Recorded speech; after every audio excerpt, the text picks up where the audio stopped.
Buenas noches a todos, qué bueno que ya están con nosotros para estudiar la Biblia y recordarles que este día seguimos leyendo Levíticos y también estamos leyendo un libro escrito por un cristiano que fue perseguido por algún tiempo. Su nombre es Richard Bonhoeffer y este libro habla sobre la gracia. Bueno, esos son los anuncios de hoy, rapidito. Vamos a saludar a algunas personas que están ahorita. Nico, si me decís alguno de los nombres. Hermana Sonia. Hermana Sonia. Eduardo Meléndez. Hermana Sonia, Eduardo. Sí, claro. Jorge Hermana Santos. Sonia, qué bueno que está con Jorge nosotros Santos hoy. de Colombia. Jorge Santos de Colombia, wow. ¿De qué parte de Colombia? Hace poco estuve hablando con un amigo de Colombia que se llama Benji. Me dijo que andaba evangelizando en las Amazonas. No me dijo en las Amazonas, en la jungla me dijo. Pero bueno, ¿quién más? Miguel Rosa. Miguel Rosa, qué bueno que está con Alcides nosotros, hermano. Reinado. Alcides, ese nombre no parece del Salvador, ¿o sí? Es del Salvador. Bueno, ¿lo conoces? Sí, bueno. Entonces, qué bueno, hermano Alcides. Hermano Fernando Pineda. Y hermano Fernando Pineda, un pastor de nuestras misiones. Bueno, ya que estamos en familia y que les hemos dado la bienvenida hoy a la oficina para discutir de la Biblia y para hablar de eso, es momento de orar y entrar en materia. Jesús, gracias por darnos la oportunidad de estar hoy contigo y de escuchar tu voz a través de la Biblia. Te pido que moldees nuestros corazones. En tu nombre oramos. Amén. Amén. Hay una pregunta. Jorge Santos dice que es de la Capilla Bogotá. Jorge Santos de la Capilla de Bogotá. Él es parte aún más de la familia. Somos hermanos de iglesia, qué bueno. Dámele un saludo ahí al pastor Salvador también. Bueno, empecemos. La lectura de hoy iba desde Levítico capítulo 4 hasta Levítico capítulo 6. Ahí encontramos algunas cosas que vamos a discutir. Y la primera que vamos a discutir es qué significa pecar por hierro. Y es que no estoy hablando sobre pecar por hierro, estoy pecando sobre pecar por hierro. Es un tipo de pecado, es un tipo de equivocación. Dice la definición que es cuando se comete un error por ignorancia o con ignorancia, sin saber lo que está haciendo. Y es que a través del capítulo 5, 10, del capítulo 6, Dios le está diciendo a Moisés qué va a pasar con aquellas personas que pecan con hierro. O sea, ¿qué pasa con aquellas personas que pecan sin saber que están pecando? O incluso sin querer pecar. La Biblia misma identifica y explica esta frase en un verso que ando buscando, pero como es de costumbre y ustedes saben que me suele suceder, lo perdí. Pero ahí está. Yo creo que mientras vayamos leyendo lo voy a encontrar. Pero eso significa pecar por hierro. Mientras estaba preparando esto, alguien me preguntó, ¿eso significa que aún cuando yo no sabía que era pecado, pero cometí el error, me cuenta como error? Por supuesto que sí. Incluso una de los principios de derecho, y no sé si es internacional, pero sí sé que es un principio de derecho de nuestro país, dice así: la ignorancia de la ley no exime el cumplimiento de la misma. Eso significa que no importa si ustedes y yo estamos sabedores de la ley, si conocemos la ley, somos de la misma forma pecadores cuando cometemos el error, cuando cometemos el agravio. Ustedes y yo no podemos esta noche decirle a un oficial de policía, si nos llega a parar después de habernos cruzado una luz en rojo, no podemos llegar y decirle, mire, disculpe, no sabía que era un delito pasarse una luz en rojo del semáforo. Él nos va a decir, mire, el principio dice que la ignorancia de la ley no exime el cumplimiento de la misma. No importa si usted sabía o no. Delito es delito con su conocimiento o con su ignorancia. ¿Por qué? Es que ustedes tienen que fijarse en esto. Puede ser que nosotros sepamos, o puede ser que nosotros no sepamos. Pero al momento de cometer el pecado, estamos poniendo nuestra vida en riesgo y la vida de otros. ¿A qué te referís? Volviendo al ejemplo sobre cruzarnos una luz en rojo. ¿Ustedes creen que si van por el bulevar más transitado de su país o la calle más transitada de su país y se pasan una luz en rojo, ustedes creen que van a salir vivos de esa escena?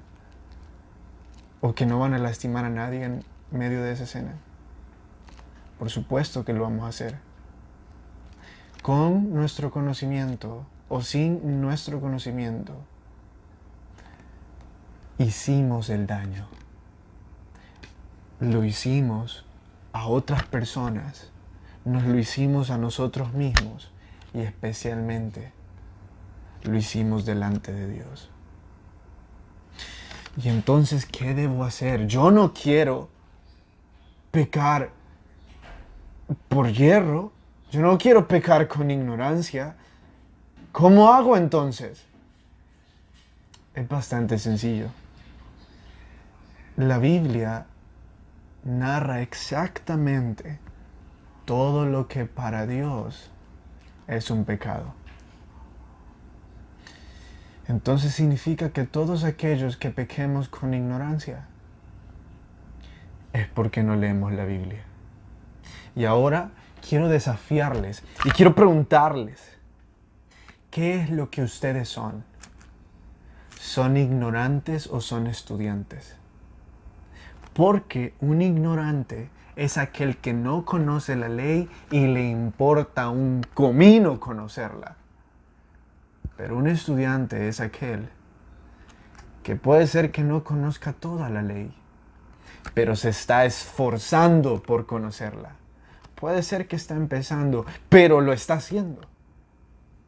Entonces, ¿qué es lo que esta noche nosotros vamos a decidir ser?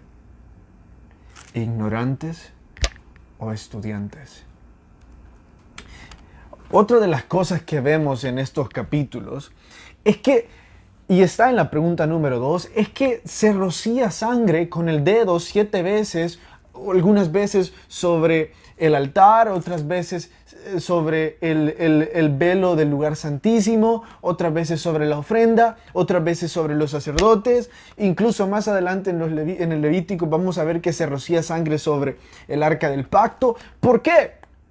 ¿Por qué de repente Dios, dentro de sus ordenanzas, les dice a los sacerdotes que deben de rociar sangre alrededor de casi todo?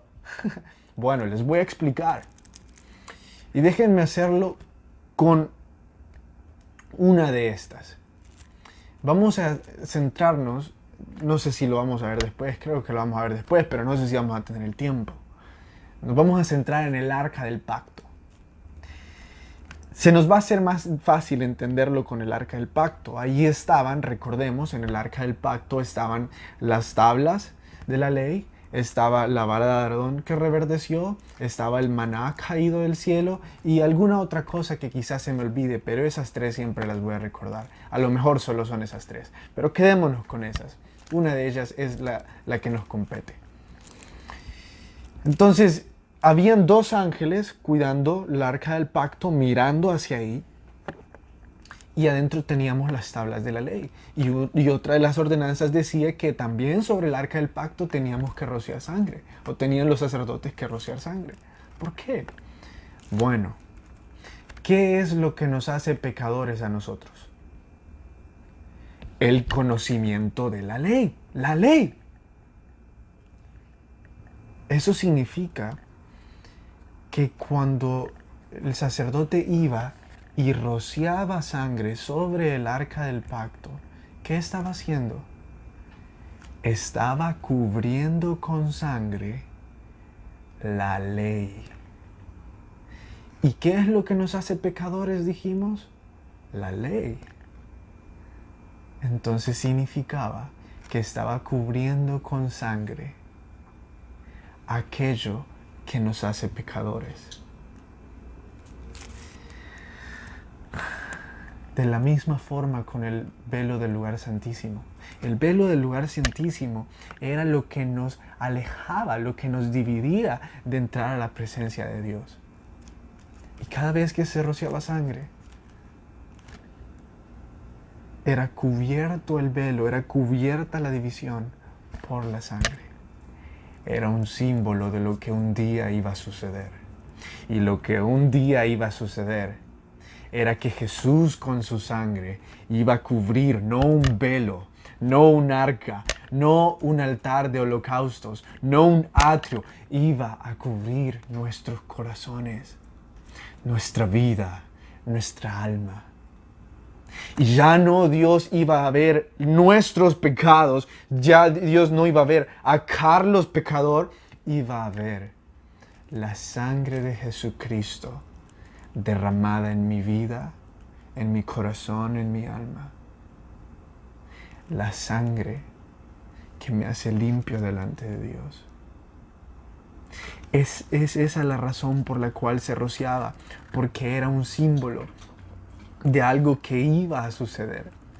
Y así, cuando las personas vieran la sangre de Jesús derramada, entendieran. ¿Y saben algo? Sí lo entendieron. En casi todos los escritos del Nuevo Testamento encontramos que los discípulos entendieron este símbolo y hacen mención una y otra vez sobre el poder de la sangre de Cristo. Es que no deben de verlo con los ojos que muchos quieren verlo, que nuestro Dios era sangriento y que por eso pedía el derramamiento de sangre. Nuestro Dios es justo. Y el pecado se paga con sangre, se paga con muerte. Pero Dios dijo, no quiero que ustedes mueran. Voy a dar a mi Hijo para que solo una última vez y para siempre se derrame sangre por el pecado de un humano. Otra de las cosas que vemos en estos capítulos es que era pecado tocar un cadáver o acercarse a un cadáver. Incluso tenían que ofrecer un sacrificio de expiación, o sea, de cobertura, buscando el perdón.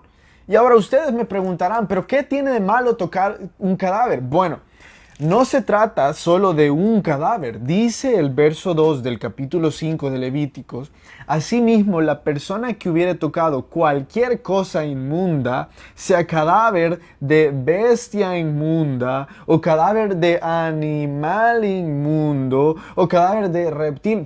Pero ¿por qué estás repitiendo tanto eso? Porque Dios dice claramente cuáles son los cadáveres a los que ellos no se podían acercar. Y eran de animales, bestias y reptiles inmundos, que nosotros ya estudiando vamos a lograr saber que es un tipo específico de animales que eran considerados inmundos. Hoy no nos ataña, pero son esos.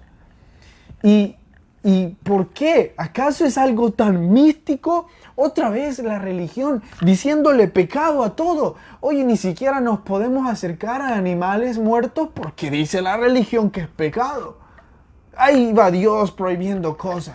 Qué increíble este Dios tan místico diciendo cosas así. Bueno, no. Déjenme explicarles. Nuestro Dios no es para nada místico. Es increíblemente racional, lógico y hasta, bueno, claro que científico, pues Él inventó el mundo y como en Él lo conocemos.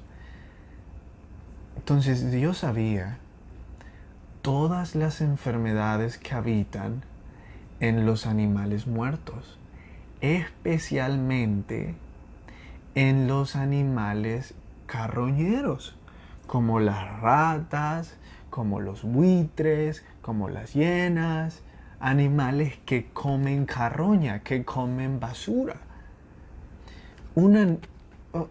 Cualquier ser vivo, bueno, un animal muerto en sí mismo por tener sangre, ya es un peligro para la salud de un humano. Ahora imagínense añadirle a esto un animal que se alimenta de basura muerto.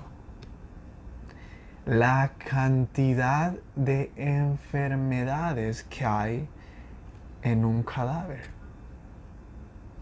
Entonces Dios dice, miren, si ustedes se acercan a una rata muerta, a una hiena muerta, a un buitre muerto, ustedes van a tener enfermedades. Ustedes, ayúdenme, ¿saben algo? Ustedes que saben esto, díganme las enfermedades que uno puede tener por acercarse a ratas.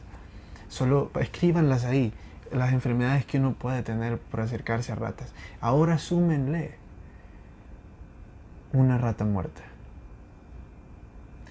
Eso significa que Dios estaba haciendo un catálogo de leyes para cuidarnos y para darnos salud.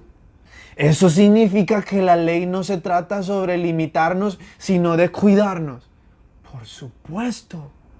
La ley fue dada por Dios para cuidarnos, para permitirnos vivir de una forma más plena, de una forma más segura, de una forma saludable en nuestro cuerpo. No para tenernos encadenados. Ahora, imagínense uno queriendo decir, bueno, yo voy a romper la ley y me voy a comer una rata muerta. ¿Verdad que se escucha bastante torpe? Bueno, quizás así nos vemos cuando decimos, bueno, voy a pecar contra Dios. Porque así como una rata muerta es letal para nuestra salud, así cualquier tipo de pecado es letal para nuestra alma. Desde una mentira hasta un adulterio. Poco a poco va minando nuestro corazón. Así como una rata muerta puede minar nuestro cuerpo. En nuestros días esto se ve como que si nosotros quisiéramos decirle a Dios, Dios, yo no creo que tener sexo antes del matrimonio vaya a ser tan malo como decirle pecado. Yo no creo que no honrar a mi padre y a mi madre sea tan malo. Yo no creo que mentir sea tan malo. Dios, yo no creo todas esas cosas. Pues no nos hemos dado cuenta que la ley fue dada para protegernos, no para limitarnos. Otra de las cosas que encontramos en estos dos capítulos, en el capítulo 4, 5, 6 de Levíticos, son las ofrendas de viandas. Eso significa ofrenda en alimento. Las ofrendas en alimento eran dadas en dos formas, o al menos en nuestra lectura de hoy vimos que eran dadas por dos formas. La primera, por aquellos que no pudieran optar a dar algún tipo de ofrenda con animales que no podían económicamente alcanzar. Eso significa, si yo no tenía dinero para comprar un animal, podía ofrendar con alimentos. Aquí dice que con harina de trigo y algunas otras especies. Y la otra forma era que los sacerdotes, dice en el verso 22 del capítulo 6, dice, y el sacerdote que en lugar de Aarón fuere ungido entre sus hermanos, hará igual ofrenda. Y esta ofrenda debía de ser quemada, totalmente quemada. Y esa ofrenda iba a ser también de viandas. O sea, una ofrenda en forma de alimento. Y la última de las cosas que atañen a nuestra lectura de hoy son la ley de las ofrendas. Leímos en el capítulo 6 y en el capítulo 7, solo en el capítulo 6 me equivoco, 3 tipos de ofrendas. Las ofrendas en holocausto, las ofrendas que ofrecían los hijos de Aarón, el tipo de ofrenda y las ofrendas como sacrificio expiatorio. Leímos esas 3 y es tiempo de pasarnos al libro que no le habíamos dedicado tanto tiempo. Pero yo sé que hay algunos que no lo están leyendo, y si yo me voy directamente a responder la guía o sigo la guía, se van a perder. Entonces déjenme... Hay una pregunta. No, solo comentaron cómo se llamaba la enfermedad. Ah, contame. Comentaron cómo se llamaba la enfermedad. Leptospirosis. Leptospirosis. La pude pronunciar. ¿Quién la comentó? Rainer Osorio, sí. Rainer Osorio. Rainer. Reiner Osorio. Reiner, gracias por participar. Es como que si estuviéramos acá sentados los dos en la oficina y estuviéramos hablando de la Biblia. Bueno, Leptospirosis. leptospirosis. Es lo que ocurre con una rata muerta. Pongámosle el nombre a la enfermedad que nos corroe cuando pecamos. Imagínense. Bueno, les voy a contar de lo que trata el capítulo de hoy sobre el libro que estamos leyendo de Richard Bonhoeffer. Él nos cuenta lo que sucedió en el año 1500. A los que ustedes no saben, Martín Lutero dirigió la reforma más grande del cristianismo después de la que hizo Jesús. Es que durante mucho tiempo el cristianismo mismo enfrentó una época oscura donde se prohibía la lectura bíblica para personas comunes y corrientes. No todos tenían acceso a la Biblia. Escúchenme. No todos tenían acceso a la Biblia. Yo sé que para ustedes y para mí ahora es tan fácil como ir a una librería o descargarla en el celular, pero antes de la Reforma, la Biblia no estaba para todos. Era una comunidad elitista la que podía obtener la Biblia. Y había el peso de la ley, mucho legalismo, y Martín Lutero dirigió la Reforma que no solo promovió la lectura bíblica para personas pobres y para todos nosotros, sino que promovió el conocimiento de la gracia de Dios en nuestra vida. Gracias a Martín Lutero pudimos tener acceso en nuestros días a la Biblia, a Jesús mismo y a conocer mejor la gracia, lo que Jesús hizo en nuestra vida. Así que yo puedo decir que entre los hombres que cambiaron el cristianismo o la historia del cristianismo, yo diría que este es uno de los que más sobresale. Él nos explicó la gracia. Él nos mostró cómo vivir en la gracia de Jesús. Pero Richard Bonhoeffer, el escritor, nos dice que algo sucedió. Martín Lutero nos lo explicó, nos lo dio, pero sus seguidores lo tergiversaron.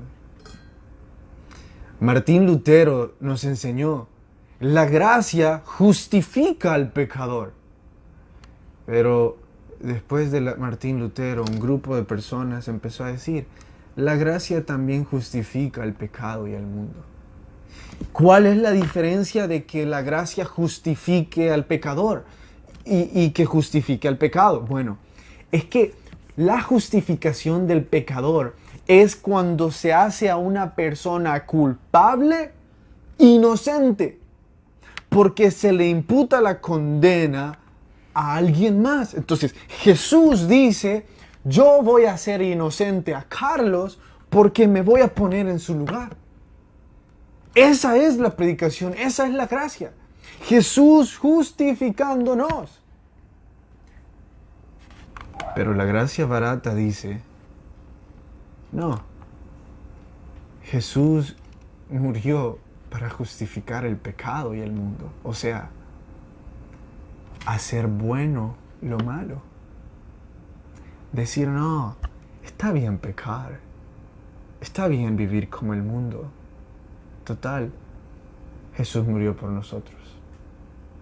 Esa es la enseñanza que se empezó a promulgar después del 1500. No solo la gracia cara, sino que también la gracia barata.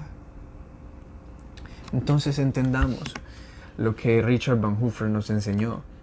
Tenemos que ver la gracia como el resultado de lo que Jesús hizo, no como el presupuesto.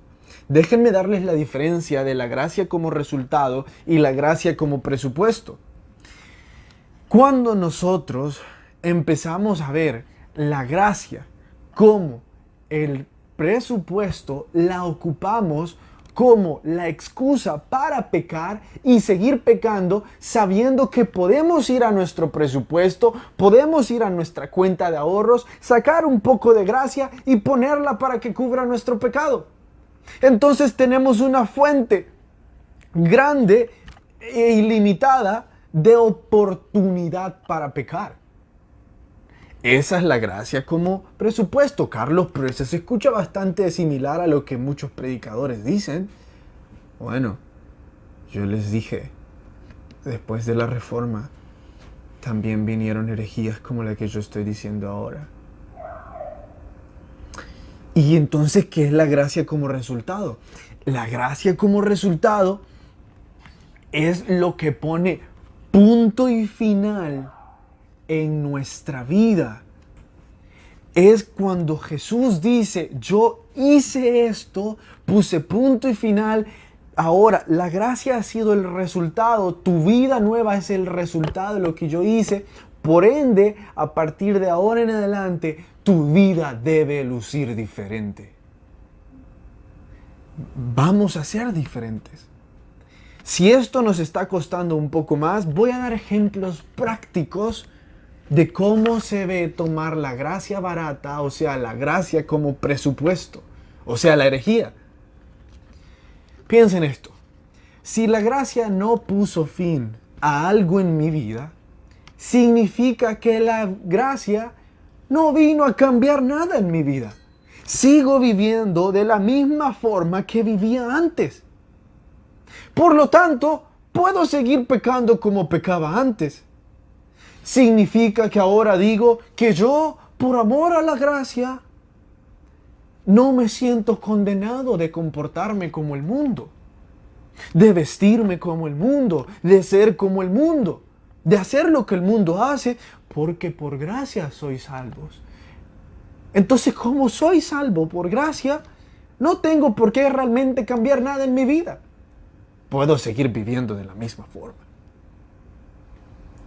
Eso es la gracia como resultado. Perdón, como presupuesto. Ahora veamos la gracia como resultado. Ahora yo estoy llamado a seguir a Cristo de forma radical. Déjenme leerles cómo lo dice Richard Bonhoeffer. Solo quien renuncia a todo lo que tiene, siguiendo a Jesucristo, puede decir que es justificado por la fe. Es que reconoce la llamada al seguimiento como gracia y la gracia como esta llamada. Pero quien basándose en esta gracia quiere dispensarse de seguir a Cristo, se engaña a sí mismo. Todos aquellos que se niegan a seguir a Cristo radicalmente, porque dicen que ahora gozan de una gracia inexplicable, toman la gracia como un presupuesto. Y dudo que hayan experimentado la verdadera gracia, la gracia que todo lo cambia. Porque la verdadera gracia que todo lo cambia, cuando llega a nuestra vida, nos hace totalmente nuevas personas, nuevos hombres y mujeres. Que Dios les bendiga, hermanos. Nos vemos mañana a la misma hora.